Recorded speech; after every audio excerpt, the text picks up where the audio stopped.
Clément Dylan-Zeguer, je suis doctorant en géographie à l'École normale supérieure de Lyon et au laboratoire Environnement-Ville-Société, sous la direction du professeur Michel Lusseau, et je travaille sur la gestion de la propreté en ville, du propre et du sale.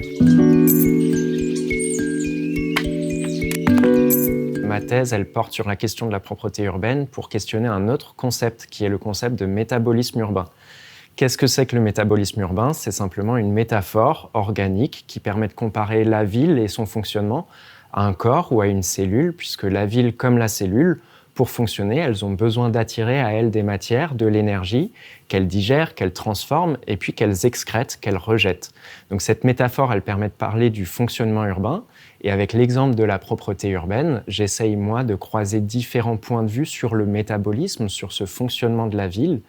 en déployant différentes méthodes auprès de différents publics. Donc je travaille avec la photographie participative avec des habitants qui documentent comme ça le fonctionnement de la propreté urbaine, de ce métabolisme. J'ai aussi fait beaucoup d'entretiens avec des associations, des habitants, des entreprises privées, des élus, qui sont liés à ces questions de gestion du propre et du sale en ville pour voir ce que ça disait de leur représentation de l'environnement urbain. Et puis, j'ai une méthode immersive, ethnographique, où j'accompagne sur le terrain des associations qui organisent des ramassages bénévoles de déchets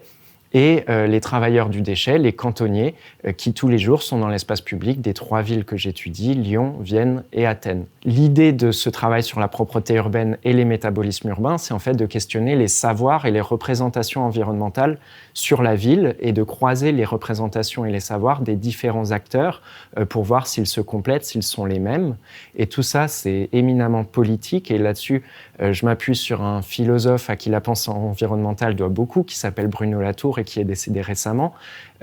pour qui la description de ce qu'il appelle les territoires de vie, c'est ce qu'on peut faire de plus politique, puisque si on ne peut pas décrire le fonctionnement de l'environnement, du milieu dans lequel on vit, eh bien, on ne peut pas agir dessus. Donc c'est quelque chose de fondamental pour la vie en commun et le fonctionnement urbain que de connaître ce métabolisme, ce fonctionnement urbain.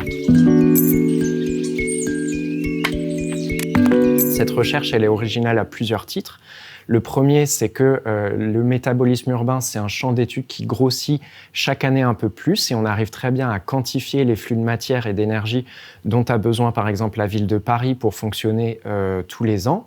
Mais il y a peu d'études qualitatives qui vont s'intéresser à la manière dont on se représente collectivement, individuellement, ces flux, dont on les connaît. Et la deuxième originalité, c'est le dialogue que j'essaye de créer entre 3 villes, Lyon, Vienne et Athènes, qui se situent toutes en Europe, mais qui ont des métabolismes très différents.